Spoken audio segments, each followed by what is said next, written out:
Hello everyone, welcome back. I'm going to do a quick update, but by the time you see this, it might be a few weeks gone. And I did the same thing last time and a lot's changed. But I hope you enjoyed the little painting I did in the background. It's not my best work, I had a lot going on, but I'm just going to use it anyway.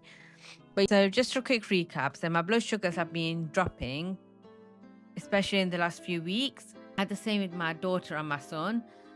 And with both of them, they said it's a potential risk that the placenta isn't working, and they were both quite small. And now they have the same concerns again. I've had reduced movements over the last 2 weeks, so I've been getting monitored and they've been checking stuff.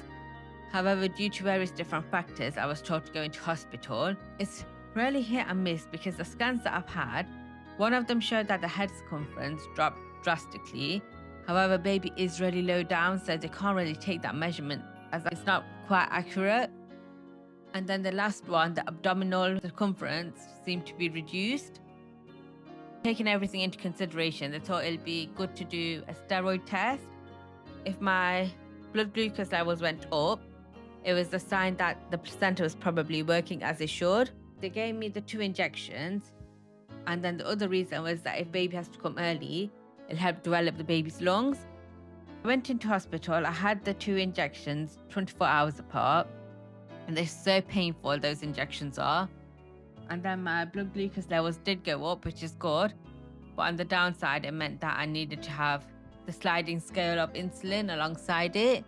At that time, they took lots of blood. They took like 4 or 5 of those little vials, and then the movements were still very hit and miss.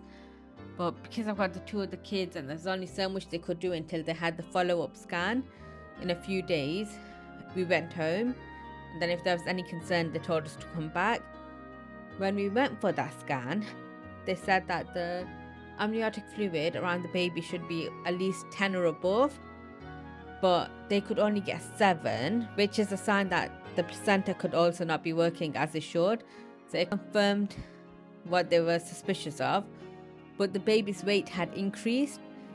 But again, at this stage, it's very difficult to tell with just basing it on the scans because of how big the baby is, how low down the baby is.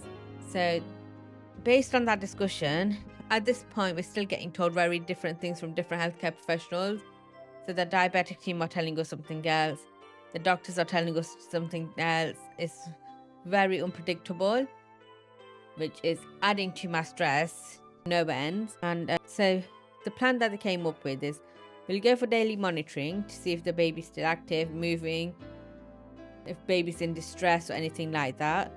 And then in a week's time, which is going to be in the morning now, they'll check me the placenta, the amniotic fluid again. When I went in for my daily monitoring, for some reason they checked my liver function test, which I found really odd. Initially, I thought maybe it's for a different patient, but they confirmed that it was for me. We don't know why that happened, why they did that test.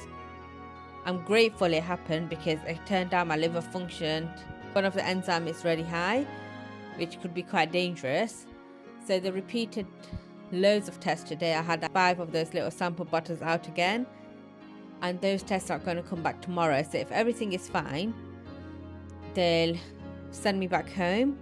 So if the amniotic fluid and the liver function test results are okay, I can come home. Otherwise, they might possibly offer me an induction, which terrifies me because of the increased risks, the risk of C-section with the 2 of the kids and things like that. But we're going to have to consider what's best for the baby.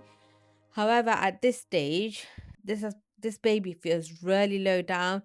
My mucus plug is starting to come apart. When they are monitoring me, the Braxton Hicks do show up on their system.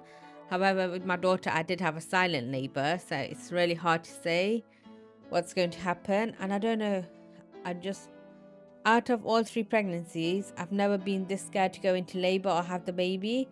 And this time I feel petrified. I really don't know what it is. I don't know if it's a combination of the last few weeks constantly going into hospital, the other 2 kids, or not having that full support from our partner because he's got other commitments. It's a lot, and it doesn't help that we get told different things from different people, and it doesn't help that we don't really know what's happening. Each time they're like, oh, we'll do this, we'll do some more tests and then we'll see how things go.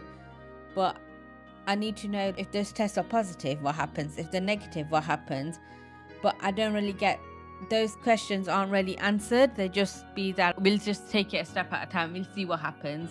I don't know how I feel, but I know right now I'm very overwhelmed with the house. I want stuff sorted. I want things tidied. I want the kids' rooms done. I don't know if it's the hormones or what it is, but I'm just so overwhelmed by everything. I don't know by the time you see this video if you'll have regular videos up or if it just be little shorts or anything like that. But baby might actually be here by the time I'll upload this video, because I don't know, I have a good feeling baby will be here this week. And my son was already born at this gestation that I am now. But we'll see how things go. But thank you all for the support that you've given me over the last year, the last few months. Please like, share and subscribe. I'm so sorry about the end of this video. The leaves look atrocious, but I only had half an hour to record the full video. So I did what I could. But thank you for watching. Bye.